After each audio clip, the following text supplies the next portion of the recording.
Hey guys, so about a year ago, Xiaomi released the Redmi Note 7, this guy right here, and it was one of their most successful devices ever. 4 million units were sold just in the space of 1 month. Yeah, this phone was a bomb in 2019, but is it any good in 2020? Should anyone still buy this phone? The answer? Yes. Today we're taking a look at the Redmi Note 7 and why it's still a great buy in 2020. My name is Yudi, I talk about tech, let's shoot.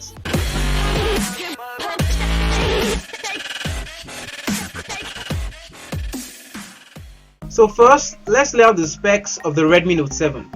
It has a 6.3-inch display with a water drop notch and Gorilla Glass 5 at the front and the back. It's running Android 9 baked on top of MIUI 11. It is powered by the Snapdragon 660 processor, and my variant here has 6GB of RAM and 64GB of storage. It has a 48 megapixel main camera, 5 megapixel depth sensor for your portrait shots, and at the front a 13 megapixel selfie shooter, and it is all being powered by 4000 mAh battery. So those are the specs you get from the Redmi Note 7. Now, before we move on to why the Redmi Note 7 is still a good buy, let me make something very clear. At the time of launch, the Redmi Note 7 base variant, that's the one with 3GB of RAM and 32GB of storage, costs $150 or 58,000 naira. Now, as I said earlier, my variant is the 6GB of RAM and 64GB of storage.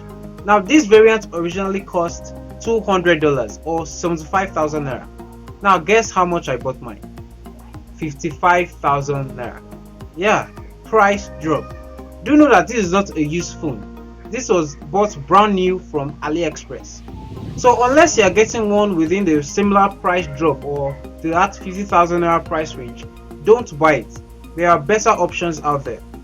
Now that that's out of the way, let's move on to the reasons why the Redmi Note 7 is still a good buy. So first, build quality.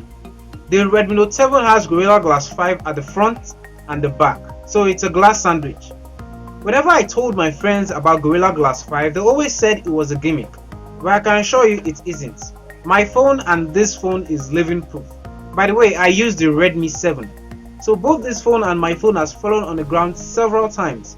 In fact, someone actually hit my phone with an umbrella, like actually stabbed it with an umbrella while it was on the table. But still, it didn't break or crack. But don't get me wrong, Gorilla Glass 5 is not unbreakable. If you smash it really hard on the floor, it will break. But at least Gorilla Glass 5 will give you some level of protection and will guard you against umbrellas. So another thing that makes the Redmi Note 7 a great buy is software updates. So like I said, the Redmi Note 7 comes with Android 9 on MIUI 11, but it was not always like this. When it was first launched, the Redmi Note 7 came with Android 9 on MIUI 10. So from MIUI 10 to MIUI 11. So what is even MIUI? Let me explain. So Google makes Android, and Google sells Android to other phone manufacturers. So companies like Samsung, Huawei, Xiaomi, Tecno, Infinix buy Android from Google. But they don't just install Android like that on their phones. No, they make modifications to Android, and those modifications are called Android skins. So that's why Samsung Android software is different from Huawei software, different from Xiaomi software, different from Infinix software. And so those Android manufacturers name their Android skins. So Samsung Android skin is called One UI. Huawei Android skin is called EMUI. And Infinix Android skin is called XOS. Tecno Android skin is called HiOS. And Xiaomi's Android skin is called, you guessed it, MIUI. So yes, the Redmi Note 7 is still on Android 9, but it doesn't really matter, because some of the new features that you want are on the MIUI updates. In fact, some of the new features of Android 11 are surprisingly already on MIUI 11. By the way, if you haven't seen my video on the new features of Android 11, I'll leave a link in the description so you can go check it out. And by mid-August, the Redmi Note 7 will be getting MIUI 12 update, which will bring in more new features. Just awesome. And this issue about software updates is why I find it hard to recommend phones from Tecno and Infinix. because those phones get very minimal updates. But with the Redmi Note 7, software updates is assured. Now the third thing that makes the Redmi Note 7 a great buy is the camera. The 48 megapixel camera of the Redmi Note 7. Yeah, this was the main selling point of the Redmi Note 7 in 2019. In fact, Xiaomi called it a flagship level camera. Were they right to say that? Well, yes, no. The camera is very good. In fact, if you go on YouTube search right now and search camera comparison Redmi Note 7 versus, you will see other YouTubers comparing the Redmi Note 7 with the iPhone X and even Samsung flagship phones. Yes, the camera was that good. The camera is very good, but it's not flagship level. Those flagships are way better than the Redmi Note 7. But the 48 megapixel camera on the Redmi Note 7 are actually quite good. And installing Google Camera on this phone will just make the camera perform better. If you don't know what Google Camera is, I'm going to make a separate video explaining all that. But for now, just know that Google Camera is an app that makes the camera on your phone perform way better. Here are some shots I took with the Redmi Note 7.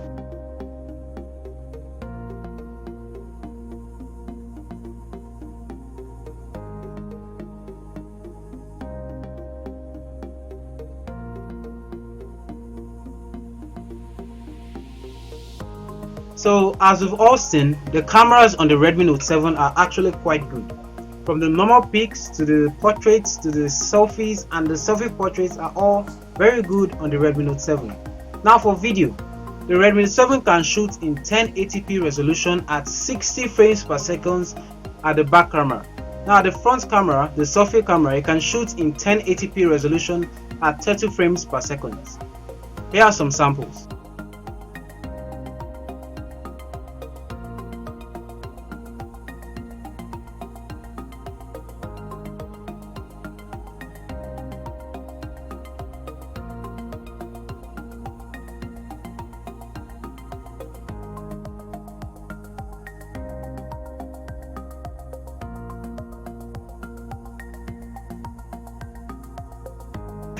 So yeah, in the camera department, you are pretty covered on the Redmi Note 7. By the way, if you're enjoying the video so far, subscribing to the channel will be highly appreciated. So another thing that makes the Redmi Note 7 stand out from phones around the $145 or 50,000 naira price range is USB Type-C port. Yeah, you might not notice this at first, but USB Type-C gives you faster charging and faster data transfer speeds.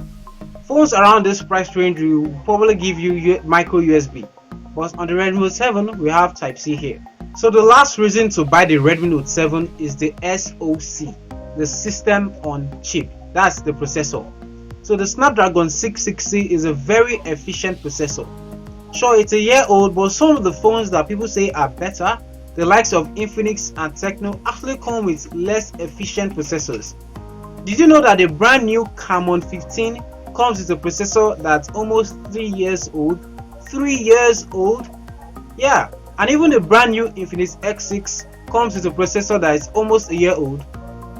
And these are MediaTek processors. Snapdragon processors are known to perform way better than MediaTek processors and even Exynos processors. Yeah, the processors found on Samsung phones. So Samsung make two variants of their phones, the Snapdragon versions and the Exynos versions.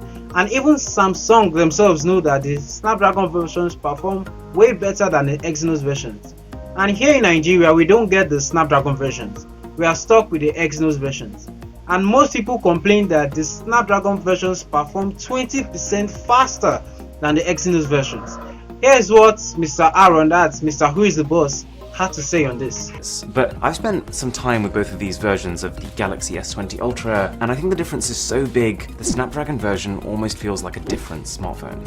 For example, performance. And while benchmarks aren't everything, they're a much better test of power than just seeing how fast apps open. So I ran Antutu on both, and the Snapdragon is just way ahead. 550,000 versus 500,000. It's almost a 10% jump. That's half a generational leap of performance. So technically, the Redmi Note 7 performs way better than phones that are even more expensive than itself. It performs better than the brand new Camon 15, performs better than the Infinix X6, and even performs better than the Samsung A50.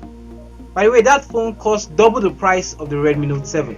From the build quality, to the camera quality, to the software updates, and the chipsets are all very good on the Redmi Note 7. But I don't really advise trying to buy this phone right now from AliExpress because of the pandemic. But you could still try. But before you do, ensure you have a chat with the sellers to ensure that they will be able to ship to Nigeria or whichever country you are in. And before you even think about trusting the sellers, ensure they have good ratings from their previous orders. And that's about it. The Redmi Note 7 is a very excellent device to buy right now in 2020. Don't go yet. There's still one more feature of the Redmi Note 7 I forgot to mention. So that feature is called the IR Blaster, and it can be found at the top of the Redmi Note 7. So this feature basically enables you to control your devices using your smartphone. So like your TV, your DSTV, your fan, your AC can be controlled using the remote app on the Redmi Note 7.